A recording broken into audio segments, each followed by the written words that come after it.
Prime Minister Mia Mottley, one of our brightest prime ministers in the Caribbean, sat down with Trevor Noah and gave an interview in South Africa. And I'm gonna give you a little it's like an hour and a half long. This interview was, but I'm telling you, you're gonna love it because she spoke on a mirage of things affecting us, like especially in the Caribbean, population growth, declining population growth in the Caribbean, Jamaica, Trinidad, Barbados, Guyana, stuff like that. She talked about how hurricane affect us more than other regions and why we should have a special insurance for us. She spoke on environmental issues globally. She spoke on how we are being used and abused by big oil. But anyway, it's a very informative interview, candid interview. And she also spoke on the history of Barbados and Jamaica and from the 1600s. No, she spoke on a mirage of things that you need to know that you would not know if you did not watch this interview. So let me know what you think about it in the comment section. Boom. Prime Minister Mia Mottley, welcome to the podcast. Thank you very much, Trevor. I was thinking of every possible question I could ask you because you're one of the most brilliant thinkers I know. You're also one of the most original human beings I've ever met. And as I was going through everything I could think of, I went, there's one pressing question I've always wondered and I've always wanted to ask you. And that is, does it ever bother you that most people think Rihanna's the prime minister of your country? I wish you was. Then I'd be able to spend more time on the beach.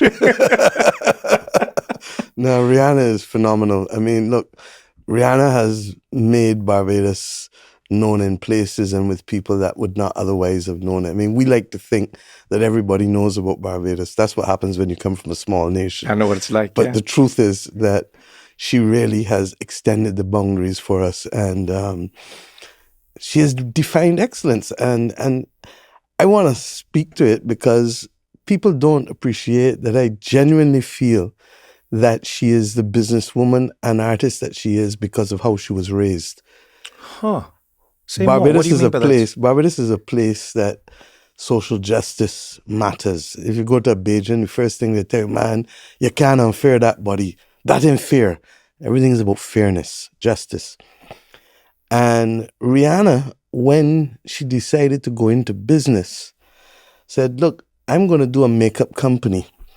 Because guess what? Everybody's been doing makeup for certain colors and certain hues. Mm-hmm. I'm going to do it for everybody because everybody matters. Everybody must be seen. I keep talking about seeing, hearing, and feeling people. She did it. Then she wasn't satisfied with that. She said, I'm going to do a lingerie company. And then you look at the shows and the lingerie is for every shape and size. Those who are fit, those who have been maimed, those who are disfigured, for everybody. And that sense of inclusion, that sense of social justice that was instilled in her from birth, that was reinforced in her in school, is what she's living. So when people ask, why is she successful? Because she's authentic, because she's real, because she's living out what really matters. And that sense of fairness and inclusion, the world buys into with her. I think that's beautiful. Yeah, man. I've always noticed it, but I've never thought to myself. It seems so obvious now, but I've never thought to myself, oh yeah, you can't tell Rihanna's story without talking about Barbados. Exactly. The music, the way she sees the world, the way she interacts with the world, the fact that she's still, a citizen of Barbados, like all of these things inform how she goes. And that she still has a Bajan accent. That's true. Yeah. So if I said that phrase to her, she'd know what it means? Of course. So wait, how do I say it? You can't... You still have the fair. How do you say the phrase? Oh, dying fair. Dying fair. Oh, you got to treat people fairly. But you said dying fair. Dying fair. Dying fair. I'm gonna work. But you have a good Bajan accent already. I'm working with yours. Dying fair. I'm gonna learn it. I'm just gonna say it to people, dying fair, and I'm gonna get there. Rihanna, you didn't invite me to your party. Dying fair. Exactly. Yeah. Now we're on. And tell her next time, you see, when you invite me, then I can eventually say we is we. We is we? We is we. We is we. I like this. That's we the most powerful 3 words. That's the most powerful. Okay. We is we. Dying fair. I almost feel like that's a perfect place to start a conversation, because if we think of Rihanna as a concept and as an idea, you have a single human who has had an outsized impact on the world. Yeah. They came from a place that many would have considered insignificant. They started in a place that many people would have considered unremarkable. And yet there's no denying that music, fashion, beauty has now been shaped by this person. Absolutely. I feel like your journey and the journey of Barbados has been very similar. The truth is that the journey of Barbados before has been there for good and bad reasons. And let's start with the bad. Yeah. Barbados was settled. In fact, this is 400 years this year that the British first landed. But the history was written that they were the first, although we now know that people were probably there who came from Europe. But the story that nobody told was the Amerindians who lived there for centuries, and who at the time when the British came, there was evidence of settlements and life, but nobody had been living on the island at the time. I start there really to carry you to the fact that the modern story of Barbados then is shaped by the British conquest. And they started a parliament in 1639. It's the third oldest in the Commonwealth. And they passed a law which really is something that we are not proud of at all. And it became the structure for modern racism and institutional racism as we know. And it was the bedrock for slavery. It was the 1661 Slave Code passed by the Barbados Parliament. It was followed in Jamaica, it was followed in South Carolina, it was followed in Georgia, it was followed in Antigua. Almost all of the countries in the Americas used that 1661 Slave Code, which denied the humanity of black people as the basis for their thing. The British treated Barbados as the jewel in the crown. It was the producer of sugar. It was, for them, the earner of great wealth. Yeah, yeah. And it was also the place by which they understood how to control and denigrate black people as slaves. So that we feel, as modern independent Barbadians, that we have a duty to pay forward. And that duty to pay forward is as a result of that history. Now, there were other things that happened at the time because of how important the colony was to the British. So after King Charles took back over from Cromwell, ironically King Charles, he gave some of the planters in Barbados land in the Carolinas. And therefore, there is a huge impact of Bajans and Bajan slaves moving into the Carolinas. And the linkages between Charleston and Speightstown in the north of Barbados go back 370, 75 That's years. fascinating. Yeah. And there is also a belief that we need to do more research with the Gula people and to really see the linkages between the Carolinas and Barbados. In addition, prior to that, when the Royalists tried to fight against Cromwell, they had the Charter of Barbados in 1651, which they say 125 years before independence, the Declaration of Independence in the USA, really spoke to a lot of the same things in terms of no taxation without representation, and a lot of the same things that came to be discussed here. So that you see Barbados popping up in a supersized way throughout history. And in a sense, therefore, I don't try to claim it for Rihanna or myself or others today as the country, because it really has always had that tradition. Yesterday on my social media, a picture came up of the father of independence, Errol Barrow, and his wife meeting President Lyndon Johnson here in D.C. And the story goes at that time that President Johnson said to this Prime Minister of a newly independent country, the Organization of American States, the U.S. will pay your dues to join. And Mr. Barrow said, sir, with all due respect, where I come from, if you can't afford the dues, you don't join the club. I give you that story, as well as in his first speech to the United Nations, he declared that we would be friends of all, satellites of none. So there's a strong sense of dignity, a strong sense of we have a responsibility to do things and to give, especially because of what we went through. And that does not mean that we are more powerful than we are, because at the end of the day, size still does matter. But on things of thought, leadership and dignity count us. Because I mean, when you talk about size, I think it is important to understand the size of Barbados. What's the current population? It's probably about 270,000. Okay, yeah, that was 300,000 was just what under I thought. 300, yeah. Just under 300,000. We actually regrettably have declined, and we're right now going through a whole conversation about building back up the population. Is that because people have been leaving? Part of it is that, but part of it is that we've done a damn good job at family planning. Family planning has been strong in the country from the 1950s. You know, this is one of the things that like feels like one of the greatest conundrums that the world is facing. Yeah. Right? I was having a conversation with my mom about this. Okay. So my mom was asking me what I think about marriage, when I'm going to get married, you know, all of these questions, but not pressing, but pressing. And as moms do. As moms do. Yeah, as moms do. And then I said to her, one of the things I've been pondering is how much of our advancement has limited the natural progression of what it is to be human, because now you have to like choose to make a family. Back in the day, you know, if we think about this is only in this century. People didn't think. They just did. You just did. And you couldn't, you know, I mean, obviously there's like old, you know, I've seen like ancient prophylactics and things, but for the most part, people just had kids because they had kids. Like, how do you begin to think about this idea? You know, we see people saying, oh, populations are declining here, populations are declining there.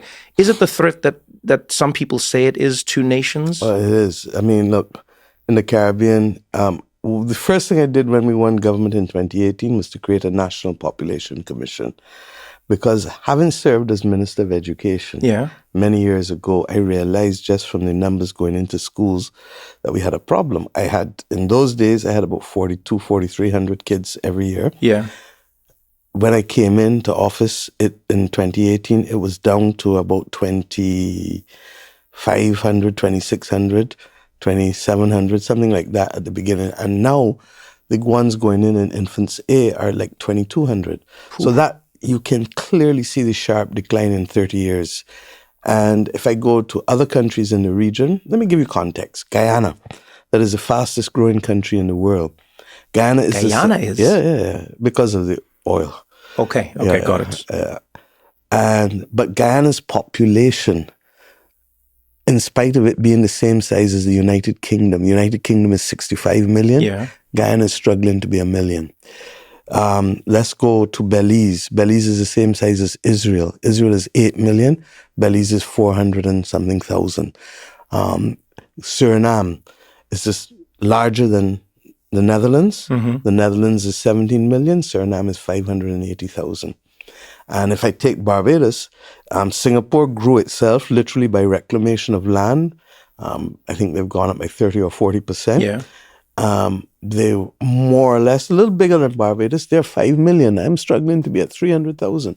So you have this predicament that other than Haiti, almost every country in the Caribbean community is underpopulated, including Jamaica, Trinidad and Tobago, all of us. Do you think it's because people are able to choose to have kids, or is it because people are choosing to have fewer kids as their standard of living goes up? I think it's a combination of reasons. How does it work? I think it's a combination of reasons. I think some of it was emigration.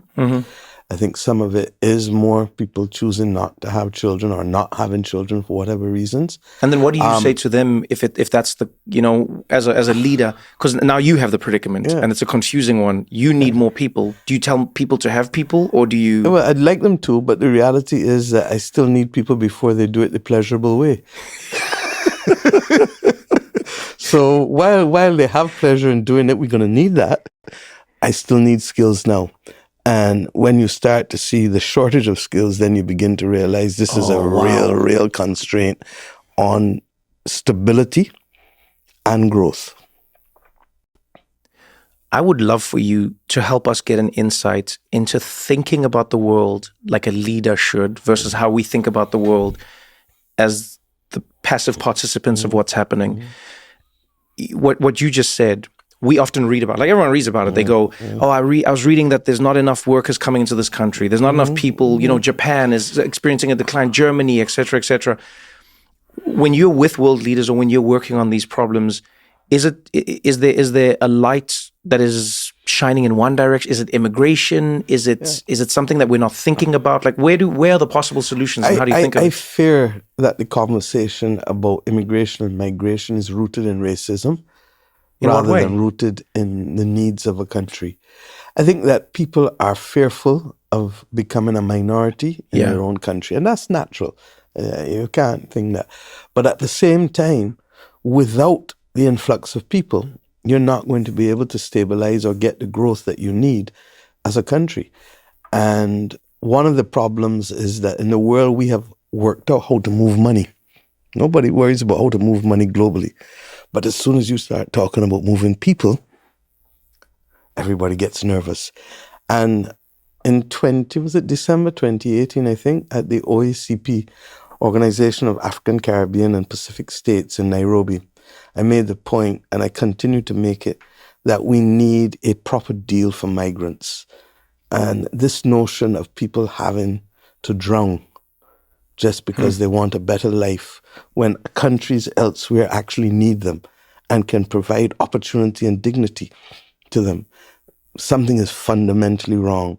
And regrettably, that's one of the things that I can say we unfair in people. We definitely are. We are unfair in people, and we're seeing people die unnecessarily when we can have a structured program. And part of it comes back then to the Sustainable Development Goals, the SDGs, because most people don't want to leave their own countries. They leave because there's a reason. They have to. They have to. Yeah. They're either running from something or running towards to something. Yeah. And if we could get a basic agreement globally that there's certain things that we must provide people. Basic education, which means from pre-primary to secondary. I mean, I'd love to say post-secondary and tertiary, but let's just starting at the base level. Everyone in the world must have a basic education that allows them to learn at any stage of their life again. That basic healthcare for the very basic things. Right.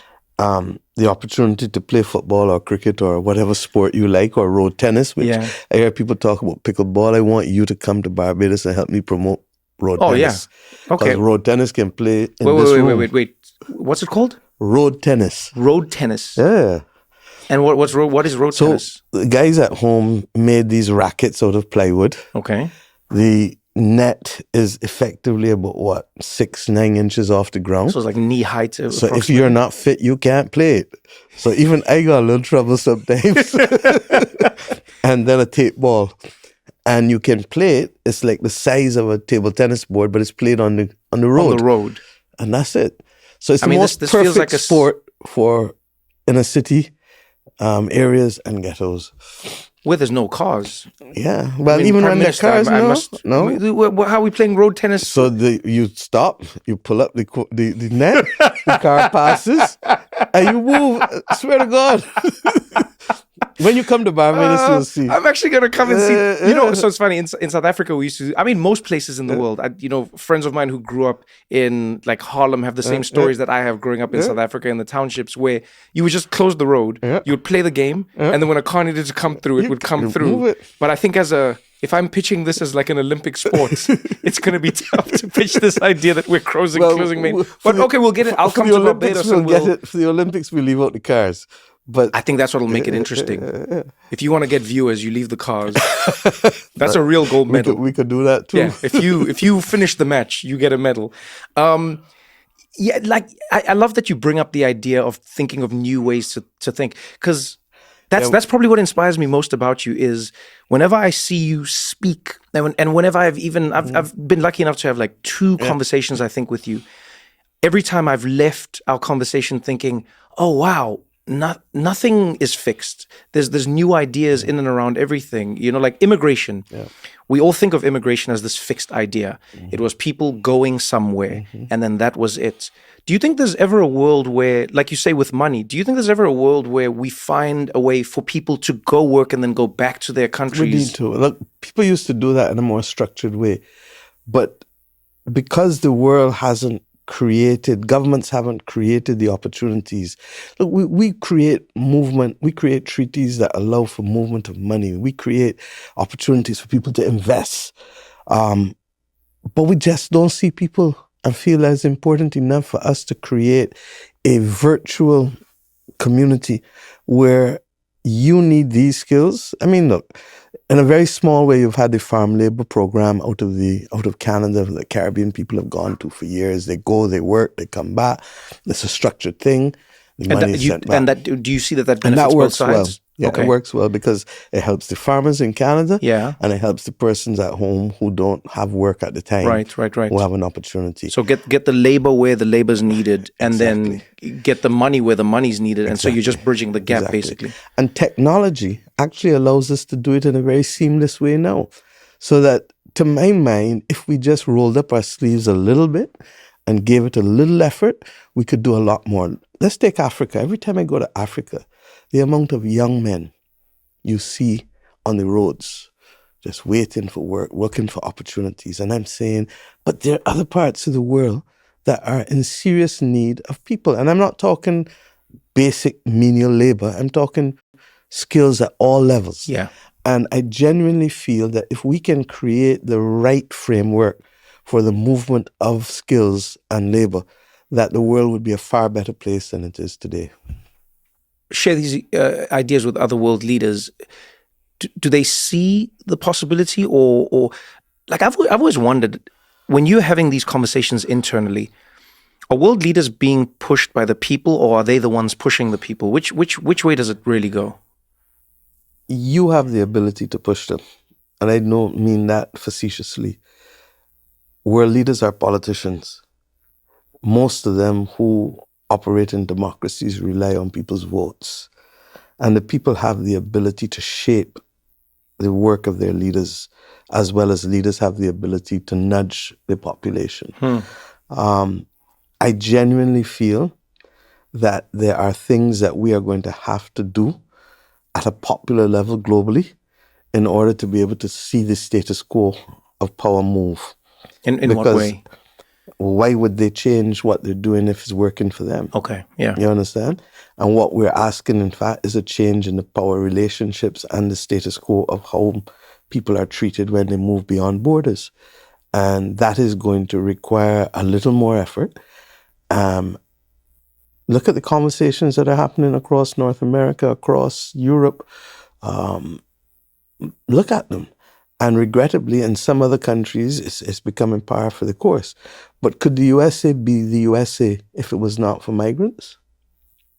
It's immigrant labor. Yeah. It's the the dream of the US. fundamental story. Yeah. That's right. That anybody can come and be whoever they want to be in this country. That was the seed of its greatness. And then let's look at biology. I didn't do much biology in school, but any instrument, any organism that closes in and that doesn't open up dies, atrophies. So I really, really feel that the problem that we're facing is the browning of the world.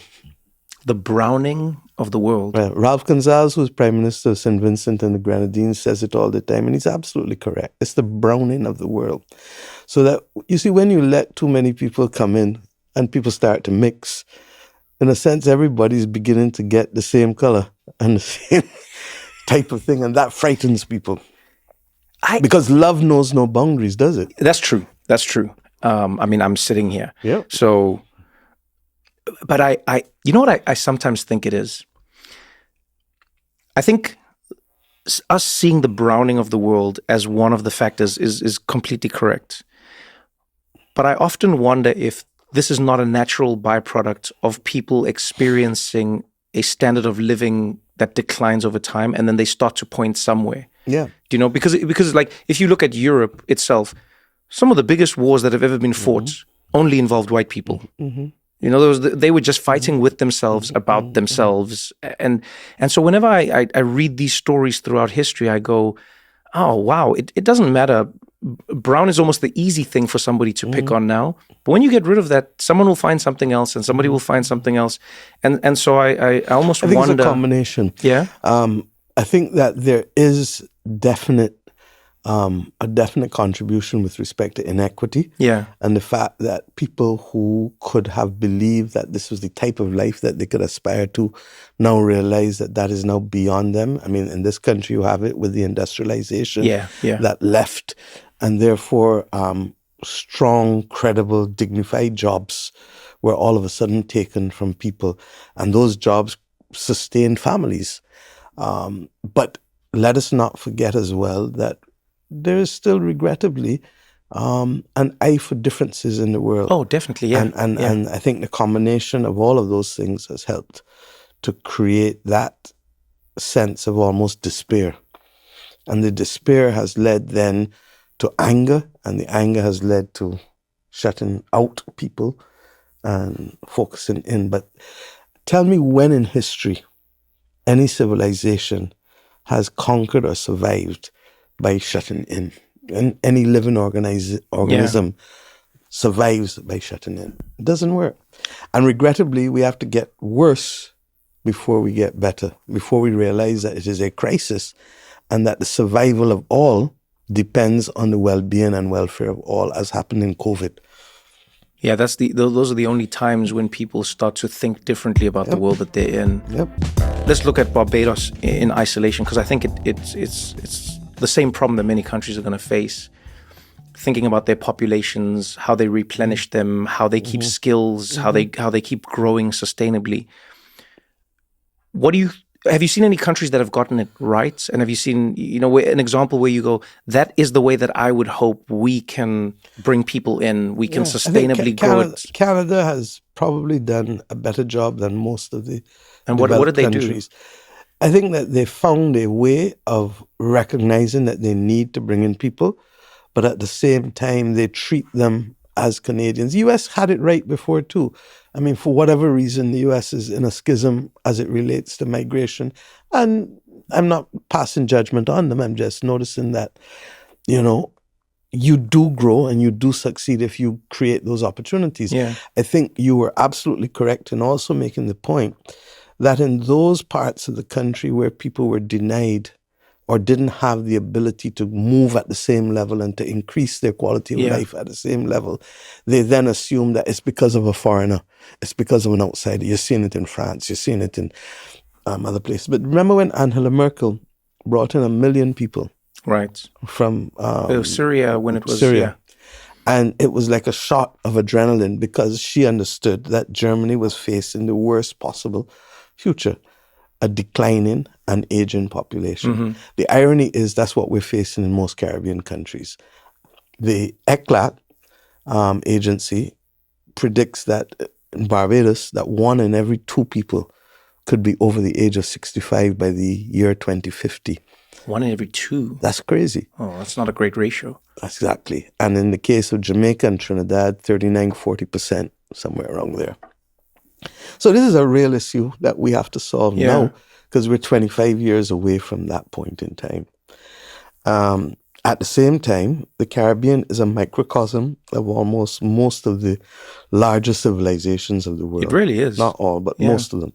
So you have African, you have European, you have Asian in every sense, Indian, Chinese, you have Middle Eastern, and you have the traditional Indians, most of whom were taken out.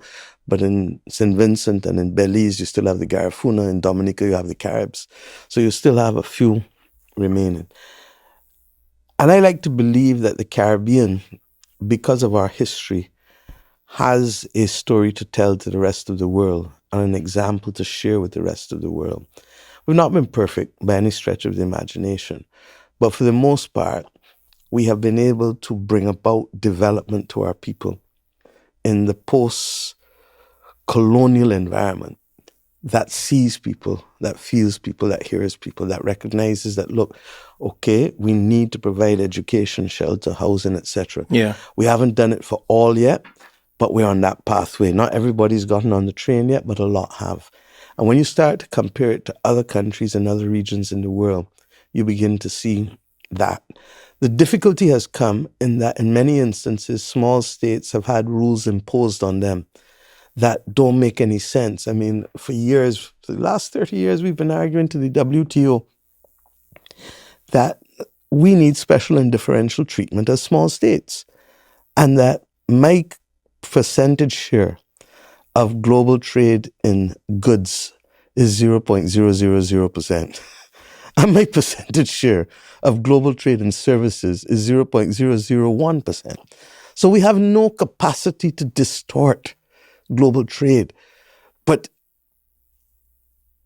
if you treat me as if I am equal to a large nation, then you will kill me before I can even start.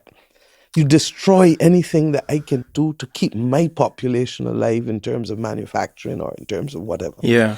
So that there is the old Aristotelian principle, equality for equals and proportionality for unequals.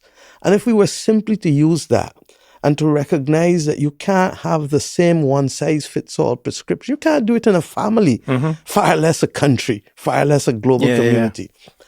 And if we can get that, so many things that we've been trying to solve will find themselves in place. And part of the difficulty is that the new world post-1945 was still remade in an imperial order. So that all the talk about sovereignty and independent countries, you're independent so long as you do as I say. Not even as I do, because when they told us don't do quantitative easing and don't print money, the truth is when COVID hit, what did the developed world do? Oh, they printed the G7 money. printed and printed and printed and quantitative easing. And, so we have to find a way of letting some air, some oxygen, some transparency, some light, and to begin to see that the one-size-fits-all rule will not work. And that you have to be able to give a little elbow room. Not a lot, but a little elbow room for us to do the things that we need to do to keep our people alive, to keep our people prospering, to not cause our people to want to get into the things that you complain about globally in terms of migration or crime or all of the other things. Yeah, I've always been fascinated by the, like, sometimes what I think is very short-term thinking from some of the bigger nations. In that they'll often think about mass migration, but they don't seem to wonder why people are leaving the place that they're in. The first part of me goes like, maybe it's just an arrogance. I'll give you an example. Yeah? They do things that literally shoot themselves in the foot sometimes. In what way? In 2006 and 2007, there was a big debate about the International Criminal Court and the fact that the ICC, that U.S. heads of state and army, military people did not want to be subject to prosecution. Right. And they went around the world trying to get countries to agree that they should be exempted. And we in the Caribbean said, hey, we hear you, but one, it don't make sense because this is intended for all people. Yep. But two, even if it wasn't, this is the idea of the former Prime Minister of Trinidad and Tobago, A.N.R. Robinson. And as a matter of solidarity, as well as principle, we can't do it. They said, well, if you don't do it, we're going to withdraw all military aid from your countries. Wow. I said, okay, that's not a wise thing to do, but I mean, that's we also talked for a year, 18 months, and eventually they said, we're going to do it anyhow. What happens? Nature abhors a vacuum. China, who never had any relationship with any of the militaries in the region really, then stepped in and developed a relationship and provided training and equipment and things thereafter. Does that make sense to a country that is so frightened for China? See, when you're saying that, I wish more people understood, especially Western nations, quote unquote. I wish they understood how many of the problems they're experiencing are created in a cycle. Yep. So friends and I were talking the other day, you can't talk about 9/11 without talking about Osama bin Laden. You can't talk about it without talking about Al-Qaeda. But then you can't talk about it without talking about the CIA, which you then can't talk about without talking about the US and what it was trying to do about communism. Yep. And now many of those people will go, oh, we did the wrong thing. But the effects are felt so many years later. And what you're saying is the same. If you watch the news in America, if you watch the news in the UK, let's say the BBC, they'll very quickly say, China's expanding. We've seen China here, and China's in Africa, and China's in the Caribbean, China's doing this, China's...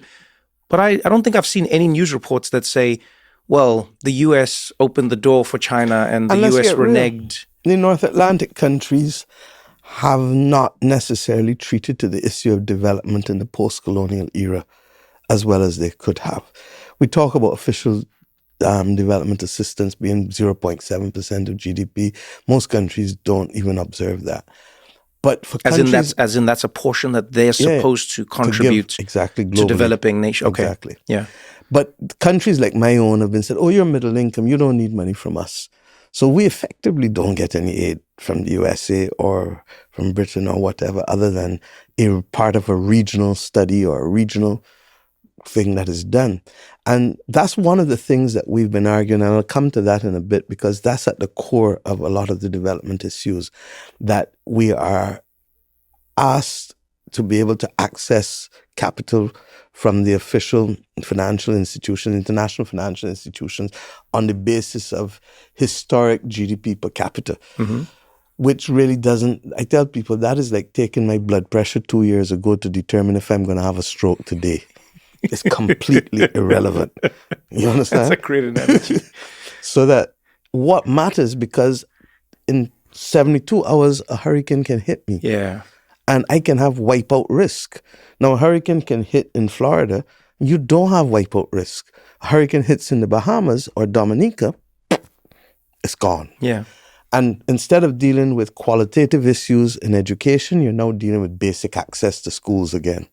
So we make the point that the North Atlantic countries, for whatever reason, had the Caribbean and a lot of the other small island developing states in the Pacific, etc., in a certain prism. This is how they view you.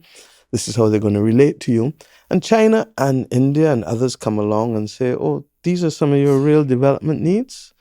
Oh, you need a gymnasium. Oh, you need help in building a port. Yeah, you need a road. road. You need help in doing roads. We're going to lend you the money at 3% or 2% or 4%. Who else is lending you that money? Nobody. So I think that, remember what I said, we want to be friends of all, satellites of none. So we're not looking to be anybody's pawn. But at the same time, we're not looking to be disadvantaged or unfared because you don't believe I should talk to my neighbor. When in truth, in fact, the neighbor's done me nothing. And then secondly, when I look at your circumstances, you have greater exposure with your treasuries to them than I have. The Chinese hold 4% of my debt. It can't do me. It can do me less than a hurricane can do me. There are others who hold a far greater percentage of my debt, and the Chinese hold far greater percentages of debt in the developed world, Right. in the G7 countries. It almost feels like a contradiction then in some ways. It's almost like some of the larger countries are basically restricting smaller countries from engaging in the best way, or even in an autonomous way, in the way that they feel is best for them. But you see, you get it. So why do you get it? Because you've been exposed now to the facts. Tell me, where in large developed countries are you exposing your population to the facts? Or is it purely an opiate diet that you give them with respect to entertainment and dulling down the senses and no real discussion? You look at the news at night and it's the same 5 stories being done on every channel when you look at this country or Britain or wherever. And the Jewish rabbi who I really truly respected, Jonathan Sachs, used to be chief rabbi in London, wrote a series of books, and I'd encourage you to read them all. But one is The Dignity of Difference, where he talks about moving from broadcasting to narrowcasting. And of course, we all know it. I saw your last podcast on the impact of these devices on children. Yeah. And if you ask me one of the things that worries me at night, this is it. And I think left up to me, how can we came back into office to find that everybody had these things in schools? But we need to have a national and an international conversation as to how do we balance people's access to a world that is not there, that is in the hands of a child whose brain and whose maturity is not yet fully developed. Yeah. You're going to tell them they can't smoke. Remember, with children, you were told you can't drink coffee when you're young. It's not good for young children. But yet you give them this most powerful weapon. Yeah, it shapes them, it molds them, it influences them, And at the same time, I've been arguing that you need to expose our kids to risk, because what do children want to play adults? They start at young and they can get away with it because they go and take their mother's makeup and their mother's shoes and whatever, and they're playing house. By the time they become teenagers, it gets a little more dangerous. They want to smoke, they want to ride a bike, they want to have sex, they want to do other things. You now got us.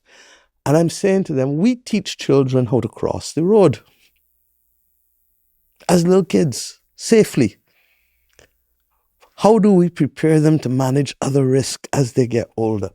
And therefore, the educational transformation that we need is not to give people knowledge, because facts, for the most part, although you have to be discerning, are found there in technology. What we need are the values and attitudes, the skills, the commitment to excellence in whatever you do, and empathy. Because you have to care about people. If not, you're going to be in trouble. And you have to do the best that you can do in everything that you do, however little, however small, however large. And you have to show them how they develop and mature, which is what we don't talk enough about, the social and emotional learning targets. What do you expect a child to say or do at 7, at 10, at 12, at 14, at 16? When the hormones start to get in the way, how do you deal with that? Recognizing that relationships with parents are not always the easiest during that period of time. So how do you create a pressure cooker type thing where the steam can be taken off and the child just doesn't explode into some kind of, awful situation? So these are the things that matter. So I'm seeing more and more a world that is not allowing us to have the conversation sufficiently that we need to have. And regrettably, it means that at the level of international policy, where we were talking about an international diplomacy and power relationships, that some of the things that ought to make common sense are ignored, and then we only get to it when it becomes a crisis. So there's so many things that we can do better. And let's take climate. Okay, they say that there's no climate crisis. Mm-hmm. The reality is that whether we say it or not, the temperatures and the climate is not changing. There's a clear difference of opinion between those now who say there's no crisis and those who are frightened as hell that this is the greatest existential crisis that the planet will. So how do you bridge this moment in time? You've got to find a common love language. What do I mean? Methane is 80 times more dangerous than carbon. We talk about carbon all the time. But carbon stays in the atmosphere for hundreds of years. Methane stays in the atmosphere for 12 to 15 years. But it's 80 times more dangerous. Methane is generated from gas leaks, and the flaring of gas is generated from how we raise our livestock and farm rice. It's generated from landfills. If we were simply to fix the pipes that are leaking and stop flaring the gas, because when you flare gas, you can't make money from it. If you were to capture the gas and if you were to fix the leaks, what would happen to the oil and gas companies? They make more money. That's their love language. What would happen to the planet? It would stop the destruction of it.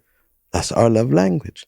And the scientists actually tell me that if we get this right in the next 15 years, we can actually reverse the temperature by 0.5 degree. So what does that also do for the oil and gas companies? Oil and gas companies are not the villains. The emissions are. So if they can invest at scale for decarbonizing technology, then they can continue to have a longer route to run. And the controlling of the methane gives them the time to do the research. To get to the and decarbonization. To do what President Trump did with the COVID vaccines. Remember the Operation Warp Speed? Yeah, we've talked about that. You need Operation Warp Speed for methane. And that's what, I'd love to tell President Trump that. Because he gets what he wants and the world gets what it needs. How is this you're saying this to me now. I've said it a few times publicly because I think the world needs... It's logical. It's what you're saying to me doesn't... I'm trying to think of it in my head and I'm going, I don't understand why this... It's common sense. So what's falling where? Is it companies that are trying to cut costs? I've been talking to President Macron. I've been talking to a number of other leaders and I'm saying, look, we need to have a face-to-face meeting with the oil and gas CEOs because I actually believe that there is a win-win for us all. They have, remember Sting's song, I hope the Russians love their children too? Yeah, yeah. I believe that the oil and gas companies love their grandchildren. Hmm. And unless they have a plan to live on Mars that they haven't shared with us yet, they got to get this act right on Earth.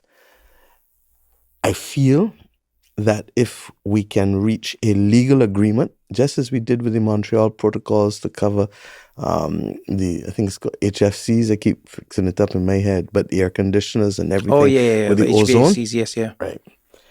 And we've been successful in doing that. If we took the same approach to methane and had a global methane agreement, now the Europeans might get a little antsy on the livestock farming, but there are ways to deal with that as well. That will not stop the farmers from making money. The farmers in Asia who do the rice, they may also get a little nervous, but I know that President Banga at the World Bank has already been working on how we can do things in terms of changing how we farm there. We seem This to come thing up... is so simple, Trevor. Yeah, but we seem... It boggles the mind. We seem to... It is simple, but it's... complex because you can't get people to change. Yeah, but we come up with these solutions, or rather we find solutions when it's war. Mm-hmm. I've never seen a single war, and I've never watched a documentary, I've never read a book about any major war where people said we can't. Yep. Do you get what I'm saying? Yep. The atom bomb is an impossible idea. It is truly impossible. Yep. But nobody said we can't. Yep. They said find more scientists. They said find more brilliant people. They said find more pieces of land. They said they made it happen. You know, there's a $1 trillion jet that America never got right. When I'm being facetious, I say if we can find a way to cure men's baldness, we can find a way to save the planet. But is that the problem? Maybe is that the problem? Is it that we haven't found the right priority? Is it that maybe we haven't found the right lever? You know, because when you talk to most people about climate change, I don't think I'm being mean when I say most people don't necessarily care about it, or don't feel like they can afford to care about it on a daily basis because it doesn't seem like the thing that impacts them now. So let me like we're so bad at seeing slow problems. You know what I mean? Yeah. So, but let me tell you, it's happening faster than we think, though. Yeah. Look at California this year. Look at the fires. I mean, it was apocalyptic. Right. Look at the fact that from as far back as probably 2-3 years ago, insurance companies started to say we're no longer insuring We're for pulling fire out of the risk. state. Yeah. Then let's look at southwestern US, Florida, Texas, Louisiana, all of those states, especially in Florida, you're getting insurance companies and in the Northern Caribbean starting to say, hey, I don't know if I want to insure you for flood. I don't know if I want to insure you for hurricanes. No. And I've been saying for a while, what becomes uninsurable eventually becomes uninvestable, whether it's a country, a sector, or a region. The financial system globally is premised upon insurance in many ways. You go to a bank, you want to borrow money for a car, insure the car. You want to borrow money for a house, a mortgage, insure the house. You want to borrow money for a company, these are the covenants that we require, and we require you to cover insurance, blah, blah, blah. I mean, it goes back to shipping days. That's like the back, point. You know, yeah. So when uninsurable becomes uninvestable, then the world is going to listen, because the financial markets and the financial companies and the finance people of the world are going to say, hey, what's happening here? Now, Barbados, we were not the first, but we are the largest with respect to the issuance of commercial paper debt with natural disaster clauses. I could make this joke here because, you know, you would get it. We call it natural disaster clauses, and then the World Bank and the British and everybody came and gave it new names, just as they gave us new names when they brought us across the Atlantic. But hey, we're accustomed to that. So, but these natural disaster clauses simply say this, and understand the internal logic. If I get hit by a hurricane tomorrow of a certain category, not any and everyone, your first thing you're going to worry about if you lend me money, are they going to pay? Can they pay me back? Can they pay me back? Yeah. And you price that risk into the cost of the paper that you're charging me. So I come along and say, hey, you don't have to worry. I'm going to give you a legal commitment that if you allow me not to pay for 2 years, well, I get my body strong again, my country strong again. Because I have a lot of uninsured people, which you know about. So the state has to step in. Right. If you give me that 2-year break, I'm going to back it up at the end of the payments. You remain whole. I'm not even asking you to take a haircut, which really and truly you should, but I'm not asking you for the haircut. And you don't have to worry about whether I'm going to default or not. You're just giving me the ability to fix my stuff and move again.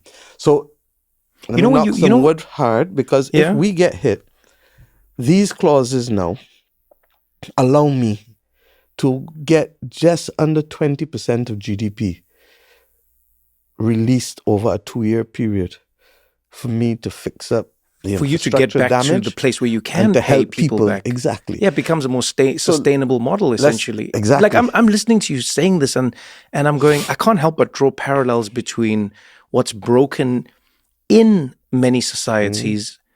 Forget on a geopolitical level. I think about the United States. You look at what's happening in France right now, and then we can go to African countries, South Africa being one of them. The amount of people who are one car accident away from completely being destitute, the amount of people who are one medical procedure away from being completely wiped out, the amount of people who will have one moment where forbearance is called. Yeah, but what's mind blowing to me?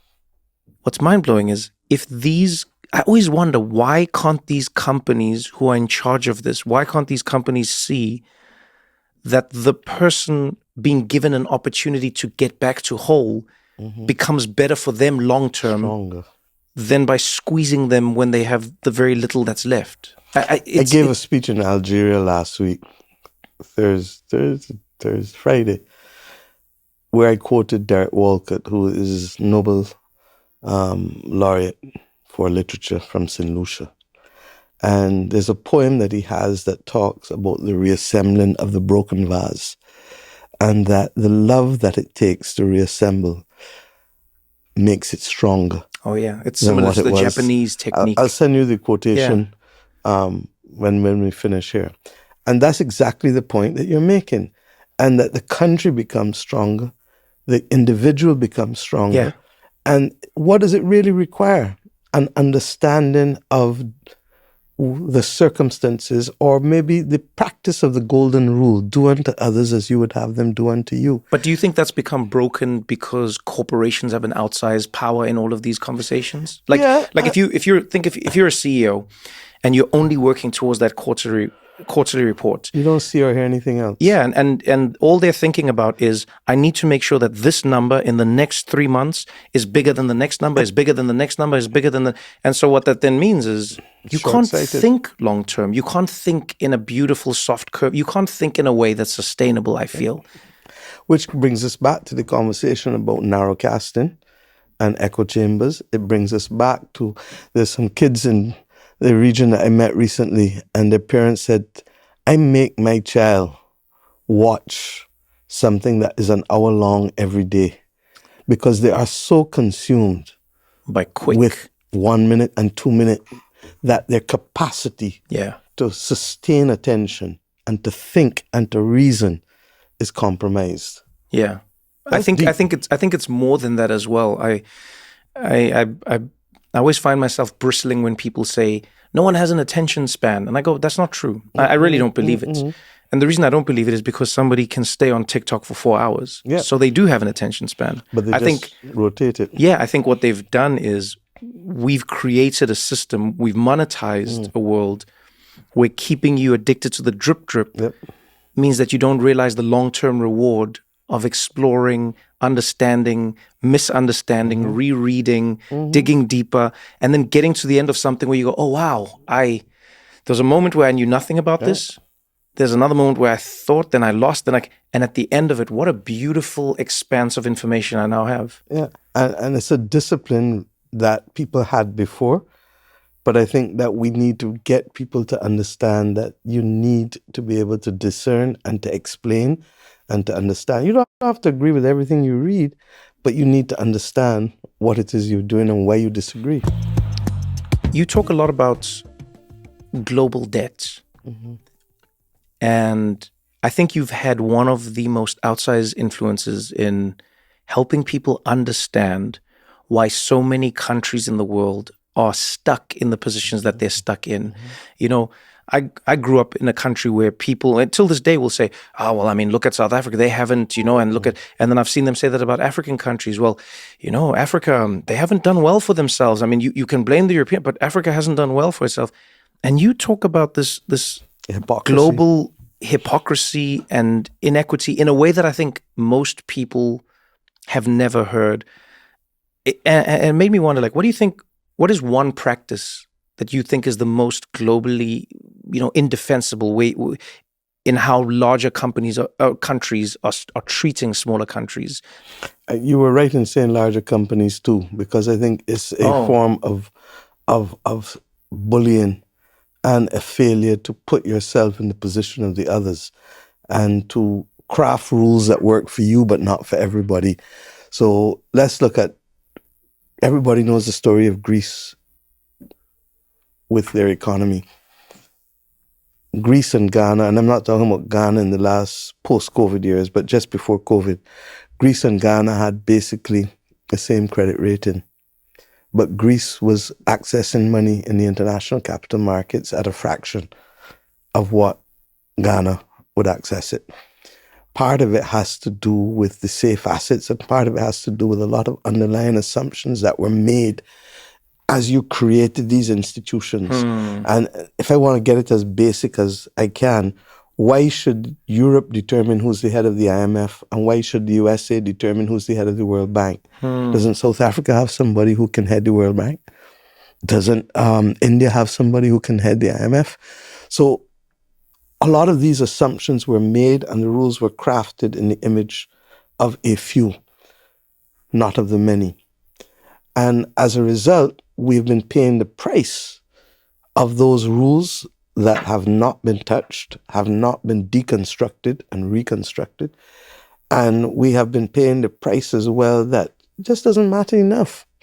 Okay, South Africa is having problems. Okay, that's a conversation piece. Okay, maybe there's too much corruption in Africa. What's happening in Europe and North America? The same corruption not there? It takes two hands to clap. More often than not, it's a European or a North American investor in Africa that's driving the corruption. And it takes two hands to clap. This makes no noise. So I think that bringing these things to light matters in terms of those who have a conscience immediately say, you're right. That's true. And those who don't have a conscience will find it more difficult to sustain the error of their ways. You've said things that have made me think of how we convince people differently, because I remember one day you said, and you'll correct me because I might paraphrase you incorrectly. You essentially said, we'll listen to people fighting about like migration and who's going where and who's going. We never think to ourselves, how can we pay somebody to stay in their country? And I saw you saying this. I saw you say that. And some people were like, oh no, you should never. How could you say such a thing? Because I realized there's this idea around immigration that has been romanticized, And I think maybe because I'm an immigrant and because I've been an immigrant in another country, I think sometimes people don't realize that for the most part, no, I'm not saying for everyone, but for the most part, people do not wish to leave their home. They don't. You know what I mean? Some people want to explore. Some people... But for the most part, people want to stay home. What chases them out is a war. What pushes them out is a famine. What pulls them somewhere is an opportunity that they don't have where they're from. But if they had those things in the place that they were, you find that would stay their home forever. And when you said that, I remember thinking, this is wild that a world leader would say that. Pay people to stay in their country. Look, and it may not be as crude as that. It may be in terms of the development package and the investment but it broke through when you said that, I think. But that's the point. And the thing is to get people's attention to start to think differently. Yes. Because what I find is that there are too many assumptions that we accept as rigid positions. Rather than, and the thing I say to my government, to my ministers all the time, to the country all the time, let us deconstruct and reconstruct. What is the public policy we're trying to serve? What is the public mischief we need to avoid? Has technology made it more possible or easier for us to do things in a way that we weren't doing it before? And if so, who are the winners and who are the losers? Because if you don't see people, you're doing nothing. There will always be somebody who will suffer as a result of the change in the status quo, and there will always be somebody potentially who can benefit. But sometimes you need to go in, just like a sculptor, and you need to just smooth it out. Because even though you're going in one direction, you may find that that's an outlier that you really need to bring back. And if not, down the line, it'll lead to X, Y, Z.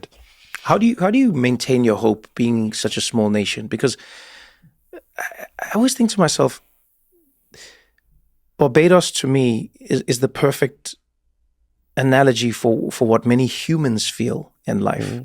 They feel small, they feel insignificant, they feel like an afterthought. And yet every day you'll go out and you'll meet with other world leaders who will give you the time.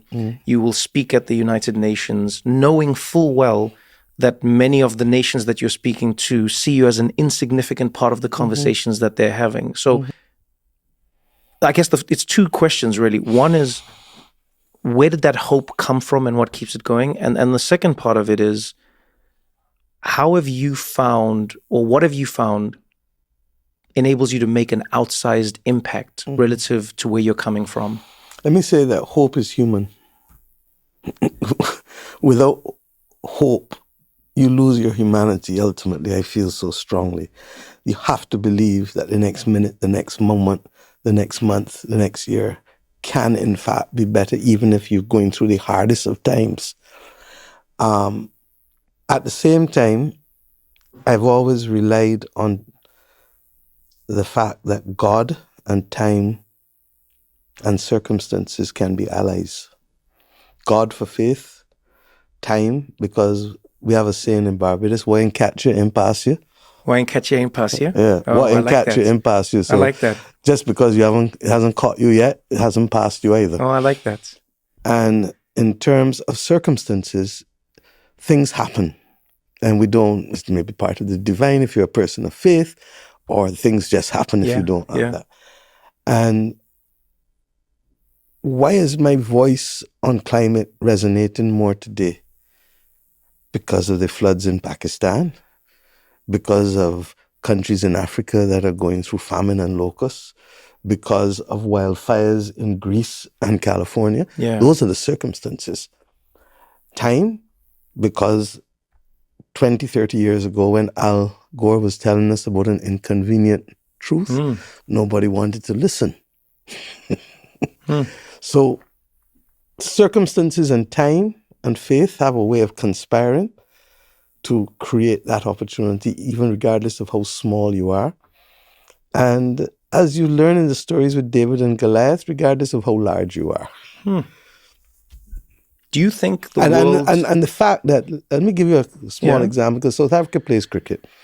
And Nelson Mandela made the point that when he was in prison, learning about the conquests of the West Indies cricketers, beating the British, beating the Australians in the 1960s, that this gave him such a sense of warmth and hope. And you understand? And that's what it does for ordinary people. So Barbados, as small as we are, before Rihanna, there was Sir Garfield Sobers, Gary Sobers, the greatest cricketer of all time. You go to Australia, they'll tell you, who's the greatest cricketer of all time? All-rounder, Gary Sobers. You go to England, Gary Sobers. You go to India, Gary Sobers. He's still living. He is our first living national hero. Rihanna joined him a few years ago. And for me, you know what's special? Both of them grew up within a mile of Bridgetown in humble circumstances. And both of them came to be the greatest of all in the field that they have been practicing in. So smallness and poverty and circumstances of birth or geography do not define us. And that must always, always, always be kept evermost in our minds and as we raise our children. Nobody's better than us, and we're not better than anybody. But we have the capacity to be the best that we can be, and sometimes our best will actually be better than everyone else. Talk to me about the Bridgetown Initiative. Yeah. So that's just a way of us being able to encapsulate a lot of what we've been discussing here. Yeah, but it's so fascinating. Please just talk us through it, because I think regardless of where you're from, it's great to hear, amazing ideas that could shape any corner of the globe. Talk to me about the idea, its inception, and what you hope it achieves. So we realized that the things that we've been speaking about aren't unique to us.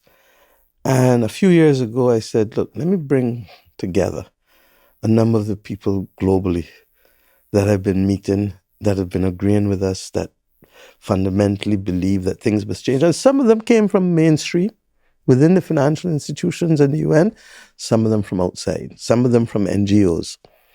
And we brought them all to Barbados a few years ago. And we started the discussion to frame out how can we bring greater transparency and equity and opportunity to countries so that we can achieve the sustainable development goals and at the same time we could save the planet. Yeah. We are on the front line of the climate crisis. There's no two ways about it. I mean, for 6 months of the year, you worry about a hurricane. For the other few months of the year, Barbados is one of the 15 most water scarce countries in the world. Wow. 2 years ago, we actually had 50% of our 30-year rainfall for the first few months of the year. Whew. So it's real. When we brought everybody together, we realized that, look, we need to make a major statement and to go after a set of reforms globally. You heard me speak about the fact about the need for inclusion. Why should the head of the IMF be a European and the head of the World Bank be an American? That's a deal that was done by a few boys in a club decades ago. Yeah. But it doesn't apply to the world that you and I live in today. It also doesn't necessarily mean that the best mind is doing the Definitely job. not. Yeah. Exactly. You may have the best mind, but you may not. You may equally. not. Yeah. What we want is opportunity. Let's deal with the Security Council. You have 5 countries that are the permanent 5. But then you have other countries outside it, like India, that has over, 1.4 billion people out of 8 billion people in the world, and they don't sit on the permanent 5. You have Africa, and I'm not talking about individual countries in Africa, because I keep making the point that the day that Africa gets its act together and becomes the United States of Africa, then you have Africa, India, and China.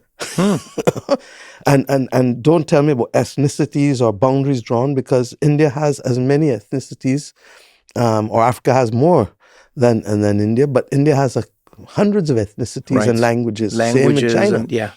But they found a way to stay whole as a nation state. So that why shouldn't Africa be represented on the Security Council as a permanent member? Why should they have to go and fight for an election for a different country every other year to get on? Let us look at, we talked about the per capita GDP as the basis. Why should I have to pay more money, to borrow money for development when I am more vulnerable and you're not taking into account my vulnerability in terms of the cost of capital, the interest rates that you'll charge me? But you're asking me to use the notion that, you've come out of poverty. So what do? You put me back on an escalator to be pauperized again because you're charging me now too much money, and I'm spending more money in interest than I'm spending in health and education. That makes sense to you? No. So these things all started to come together. And as we went, we realized that there are other issues pertaining to trade, there are issues pertaining to recently the credit rating agencies, because they have a significant and some argue disproportionate impact. Yeah. I mean, they determine where money goes. And the cost of it. Exactly. So all of these things we're saying, look, let's pause. New York is a lovely place to be. London is a lovely place to be. Zurich is a lovely place to be. But guess what? It's a closed club. And the closed club is not necessarily working for us because it doesn't make sense. In COVID, I was told as a country that, you can't benefit from things that we would like to give you, therapeutics, vaccines, etc., because your per capita income is too high. You're upper middle income as a country. I said, but that ain't got nothing to do with the people getting COVID here, or the fact that I don't have ventilators, or the fact that I don't have vaccines. And when it really mattered, who was it that helped us? It wasn't the North Atlantic countries. We asked.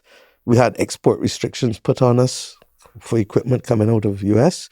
We had the UK refuse to give us even 10,000 vaccines, far less, whatever. Prime Minister of India stood up and he gave us 100,000 vaccines. I could have kept them all for Barbados, but when you live in a small community in a neighborhood, Dying I fair. say, dying fair. So we keep some and we gave to our brothers and sisters in the rest of the region, however small it was. Then Dr. Tedros at WHO said, and Uhuru Kenyatta said to me, I want you to meet Strive Masiwa because the African countries have asked him to put together the African Medical Supplies Platform. Yeah. And we believe, I was chairing the Caribbean community at the time, and we believe that there may be some opportunities there. I called Strive. Next thing we got the Caribbean countries on that platform. So a country as small as St. Kitts and Nevis with 40,000 people could access goods at the same price as a country of Nigeria with over 200 and something million people. And it meant that therapeutics, vaccines, equipment, all of that started to come together. And that the financing would be provided by the Afrexim Bank out of Africa. Good things happened. That made a huge difference to us. Since then, Afrexim Bank decided to come into the region. They've now signed partnership agreements with all the member states. They've now opened their first office outside of Africa in Barbados. And the whole African renaissance in the Caribbean in the last few years has been growing. I mean, when we came to office, I said to the population, we want a project called Reclaiming Our Atlantic Destiny. We were defined by Middle Passage coming across. Well, we're going to reclaim it now. I told you about the 1661 slave code. Yeah. We have a duty now to shape the world in a way that makes sense for us. And the Caribbean is part of the diaspora, which is the sixth region of Africa. And we are proud of it, but we also have to do some serious repair. There is no direct link by boat or by plane that is scheduled between Africa and the Caribbean. And yet, between Barbados and Africa, there is no landfall. Explain that. Make that make sense to me. So you know what this makes me think of? And I wonder if there's anything similar in your history, but in South Africa, there was a thing that my grandmother introduced me to because she was part of it. I just watched her. They called it a society. Mm-hmm. And what it was a collection of all the old grannies, and they would put money into a collection pot, right? Just their own money, a small amount of money they would put together, so let's just say dollars, because everyone, so you put in your $10, and this group of 20, 30 women would put their $10 in every month. And every month, that fund, that little kitty, would then give one of the grannies a lump sum of money. You know why I'm laughing? Why? That's a susu. That's what it's called? A susu. Susu? And I then learned, actually, only a couple of weeks ago, that in Nigeria, they call it, I think, isusu or something very similar. Oh, so it's very similar In Barbados, we call it either a susu or a meeting turn. Yes. I love that. You take your turn out of the meeting money. And that everybody puts in the piece. And that is how families were sustained. Exactly. But when you look at what it's trying to do, it built this system where people realized on the smallest level, as Black South Africans, they were unbanked. They couldn't get loans. They couldn't get access to any funds that would enable them to do something that required more money than they had at that moment. But if they all put in a little bit, each person every month was getting a lump sum, and then some of it was kept aside in case there was a tragedy, like a funeral, a death that was unexpected, etc. And then over time, and I've seen this happen in like some parts of Africa, some intrepid business people have realized that a market exists where people told them it didn't. And they've gone in and said, hey, we will bank you even though you were unbanked. We will connect you to the financial systems. Even the things you're talking about now. Kenya is a perfect example. Yeah, with M-Pesa. Yeah, M-Pesa. Yep. And remember, all the European banks pulled out of Kenya. Yeah.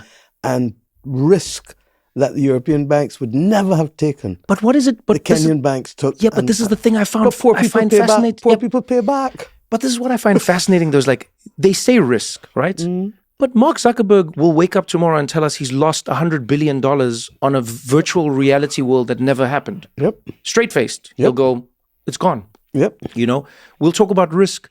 There's major companies that were invested in partially by these same countries. They lost all the money and it's just gone. And you've just hit what the Bridgetown Initiative is about.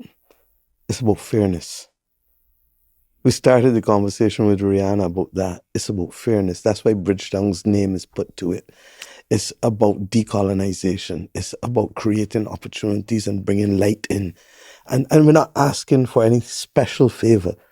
We're asking just for transparency and fairness. And remember what I said, equality for equals, proportionality for unequal. And that's what the Bridgetown Initiative is about, fundamentally. Let me ask you this before I let you go. And it gets technical for the economists and the financiers in terms of the capital adequacy framework and the ratios and all that. But fundamentally, this is what it's about, fairness. When you speak to people who are from larger countries, when you speak to somebody who's in England, in the United States, in France, wherever they may be, how do you make them see, or what do you say to them that helps them understand why their fate is tied to yours when it doesn't seem apparent? Well, I think climate, as I said, has done a great, great job, circumstances, in proving that point for us. Because they begin to see similarities in what's happening. The difference is that because we're small, we have wipeout risk. They don't. They can live to see another day. They can live to find a way to build resilience. Yeah. So that works. And the truth is that when you get in front of most people, people get it. Yeah, it's actually true. What happens is the lack of audience, the lack of voice. And that's why I genuinely believe that if I were to sit in front of President Trump tomorrow and say, look, let's do this thing with methane. So you've never guys, sat with him? Not since he's back this time. Oh, okay. You guys can drill, baby, drill. And we can save the planet. You understand? And it's a perfect love language. But what it does require is leadership from the G7 or G8 or whatever you want to call them. And that's why I've said to President Macron, Emmanuel is a good friend. We've worked together on a number of things. President Ruto himself and Barbados, we're working on how do we finance. I actually feel that if the World Bank was created today, it would be created with a different purpose. 80 years ago, you created a bank that needed to help with the reconstruction because of World War II. Yeah. Okay. And I can give you all the examples of the discriminatory treatment, including the fact that you allowed Germany to cap its debt service payments on the basis of its exports, percentage of its exports, or that UK took 100 years to repay for World War I. But yet you want me to borrow and pay back for a school in 15 years or a hospital. Makes no sense. We need longer term, cheaper capital in order for the developing world to get where it needs to get and to stop the migration that you're complaining about and to have structured arrangements for labor movement and labor shortages. But if we go back to all of this, we find that, look, the absence of that capacity to have cheaper money and cheaper capital is actually making the world unfair. Transpose it as you did to populations. The rich get access to loans on a phone call, and the poor have to depend on a susu or a meat in turn if they're lucky. And it is that absence of fairness that I believe that if we get in the same room, most human beings do have empathy. Most human beings do care about fairness. But when you're in a large corporation, as you said, and you're pushing for quarterly returns and all of these things, you can hide behind all of that. Yeah. But if I confront you face to face, you're actually going to say, you know, you're right. You know that I'm fair. And we start to begin, even if it is going to be complex for you to deconstruct, we start the process and we at least agree on the destination. And then we start to discuss the modalities for reaching that destination. And climate has come at a time that maybe if I was leading 15, 20 years ago, I'd just remain a voice in the wilderness. But the global circumstances and in fact the democratization of voice because of technology has created the capacity for a movement to start to build globally. And I'm not the one who started it. I'm not the one who's going to finish it. I just happen to be one of the travelers along the way. And I will do my best. There's a part of the Talmud that says that we are not expected to complete the task, but neither are we at liberty from resilient from it. And I use the metaphor of the relay all the time. And that is why I say to you that we have to do our part. And while I'm doing my part where I am, and I'm not a prime minister, I do the work of a prime minister. That's not who I am. I'm Mia. So for as long as I'm here, I'll do that part of it. But there's going to be a time when I'll be like Trevor, and I will choose other modalities to be able to bring about and influence people. And a conversation at its smallest in a block in a community is exchange and persuasion. It's no different at the international level. The problem is that at the international level, you're not given access to the room. Shirley Chisholm, who, as you know, in this country was the first Black American congresswoman, Bajan roots, was actually schooled in Barbados, gave credit to her Barbadian schooling and grandmother for defining who she was as a person. She was the first woman to dare, of Black origin, to dare to run for president in a established political party in this country. You go back and listen to her speeches, they are as relevant today as they were then. But she said one major thing that continues to remind me, well, a few things actually, but one I'll share. If they don't have a chair at the table for you, bring your folding chair. And that's what we've had to do. I like that. Bring our folding chair to the table. That's sort of what Ethiopia has just done. I mean, Exactly. what we're just speaking about is Ethiopia has been trying for a long time to build a dam, and I know it hasn't come without its political, sensitivities with Egypt and other countries that are downstream from the Nile, but it's really revolutionary what they've done, because Absolutely. Ethiopia wanted to build a dam that they needed to generate electricity for a region that covers how many millions of people? Well, the population of Ethiopia is over 100 million. You're right. And only, I think, just over 50% of their population have access to electricity. Yeah. And if you talk to anyone about the story of Africa, the biggest problem in Africa is that when the world is talking about technology, 600 million people out of 1.4 billion do not have electricity. Yeah. And the World Bank is committed to doing 300 million, and I thank Ajay for that. But what's happening to the other 300 million? Mm-hmm. The world has more than enough money to finance it. And the fact that they're using a dam means that they're using renewable energy that is not becoming a drag on the planet as well. But how they funded it was fascinating. That's the story of resilience. I mean, that's the most fascinating So story. the They asked for a international- loan from the International Bank. And the bank's international community refused to fund it for whatever reasons. And the Ethiopians turned inward. And between the central bank and the banks in Ethiopia and the ordinary citizens. It's a mind-blowing story. Citizens buying bonds, citizens giving donations.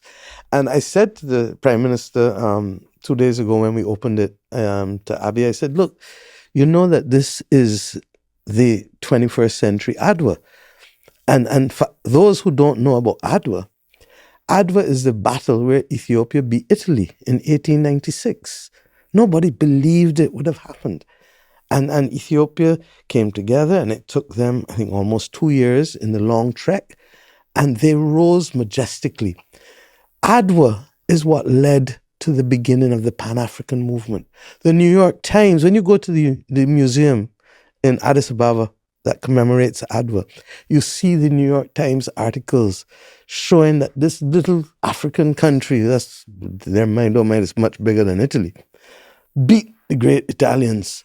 And out of this then came the entire movement that, guess what, Black people can achieve something after centuries of domination and subjugation.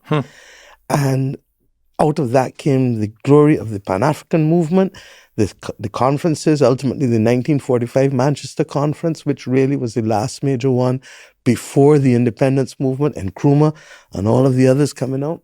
So for me, this engineering feat is the biggest dam in Africa. It's like 2 kilometers wide, 550 feet high, I mean, you have to see it to believe it. I've never seen water move at that speed. And even after they take the water that they need for the dam to generate the electricity, the overspill is coming down with a ferocity that I've never seen it. And that they could do it when the world said no. It took them 14 years, but they did it.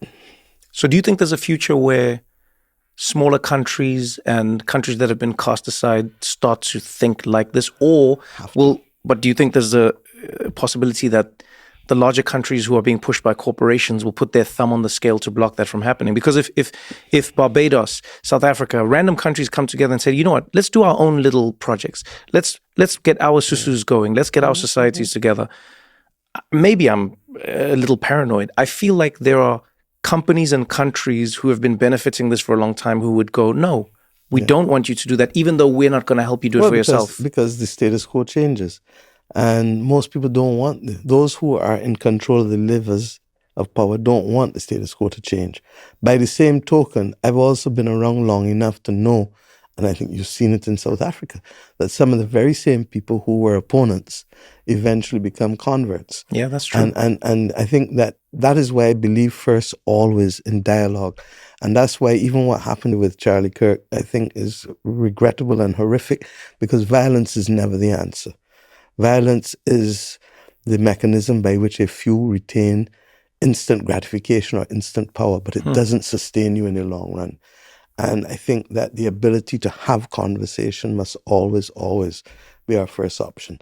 So I'm more than prepared to be able to say, look, let us look and see how we can free up the movement of capital to be able to help those who really need it. And quite frankly, I can lose weight. In terms of even debt sustainability, I use the metaphor of losing weight, partly because it's a personal challenge. You understand? But you can lose weight at £2 a month, £3 a month, £6 a month, £10 a month.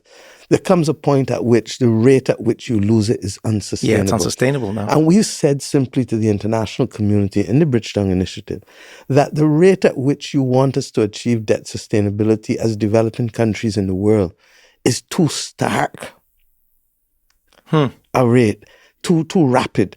And that if you do that, I can bring back down debt overnight because I can negotiate new terms. Yeah. But I cannot replace a generation of persons in under 15 to 20 years. Yeah. So let us understand what is immutable and what can change. And quite frankly, what you think is immutable is immediately renegotiated in a compromise agreement between lawyers and financiers. What I'm telling you cannot be changed is a lost generation. And hearing you say this, I think back to some of the points in our conversation. Populations declining, skills in short supply in many places in the world, people not feeling like there's upward mobility. All of these, I feel like we can sort of draw a circle around, and the Venn diagram of all of them becomes the singular idea of giving people a chance. And what I mean by that is, when you're talking now about a population, I often wonder why so many governments and corporations can't see the direct link between their actions and why people wouldn't want to have a child. Yeah. They're very quick. I've seen, whether it's the Elon Musk, whoever go, this is the greatest challenge we're facing. People are not having enough children. And I go, yeah, but why would you want to have a child in a world where you cannot pay for that child's schooling, where there is no healthcare for that child, where you don't know where the next meal for that child is going to come from? You don't need to bribe people. Yeah, you don't create the environment that is necessary for them to want to expand. And if your state is not going to catch the ball for you, then why do it? Exactly. So that's why, and you ask me why, because in Barbados we believe that we have a responsibility to provide for every child education from pre-primary to tertiary. The last government removed tertiary education, free tertiary education. The first thing we did when elected, even as we were entering an IMF program, was to reintroduce free tertiary education for Bajans at the University of the West Indies at Cave Hill campus. Because without education, the opportunities are simply not going to be there, and the capacity to reason with people will not be there. By the same token, we provide access to healthcare. I'd like to do even more, but we do more than most countries of the world, quite frankly. And I think that in understanding that, you then begin to say to the finances, that's why I need 30 years or 40 years to pay back for the construction of a school or a hospital, because I need to make sure that the people in whom I'm investing are now earning to help me pay back that debt at that point in time. But if you give me 10 or 15 years to do it, everything bunches up, and I'm not yet at the stage where I have the capacity to repay, given the investment that I've made in people. Yeah, my mom always used to say you need to give the tree long enough time to bear fruit. Absolutely. And if you let it grow long enough, you can keep plucking fruit forever. That's the point. And it's so basic that if we can, and that's why I say to you, that you have the ability, you and others, you and Ava DuVernay and others who are storytellers, who are communicators, more than anything else, we need the world to hear the message. And as a prime minister or as a political figure, they'll immediately devalue what I say by 70% because politicians don't carry this way that you will carry as a comedian, as an entertainer, that she will carry as a producer and a director, that Usain Bolt or Gary Sobers will carry as a sportsman, or Rihanna will carry as an artist. You have the ability to reach people when they are vulnerable and willing to hear. And it'll stick. Well, we start like this. Exactly. We start like this. And then our next conversation on a road playing... In Barbados. In Barbados. But I'm not going to be playing road tennis with you. I'm going to get some of my constituents to do it. As any good leader does. Know when you are not the best person for the job.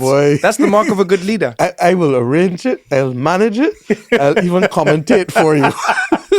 It's on. Prime Minister Mottley, thank you so much for joining us. And yeah, I mean, you know, as I say, one of my favorite things about listening to you is... My name is Mia, by the way. Oh, no, I mean... Please. Yes, but in my culture, haha. Yeah, let me call you that and see what my people will say to me. I acknowledge that, but...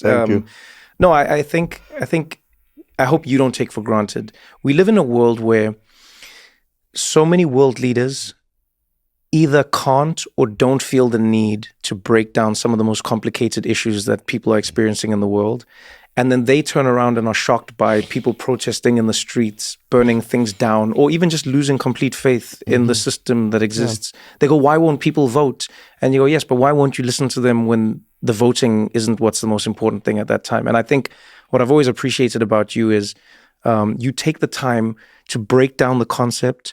You take the time to see what someone you don't agree with is seeing, and you put a concerted effort into doing what I think all great leaders should do, which is educating us about the world that we live in. So thank you so much for joining me. Thank you. You know, with our last rebellion in 1937, the theme was educate, don't agitate. I like that. Yep. Educate, don't agitate. Yeah. Well, you may sometimes need to, but at that time, that was what they said. Every revolution has a different theme. Yeah. And I want to thank you for the opportunity for this conversation. And I want to thank you for making us laugh. You know, there's a great Trinidadian calypsonian, the mighty Chalk Dust, and he says, you either have to learn to laugh or you go mad and write your epitaph. So keep us laughing. Thank you so much. Thank you.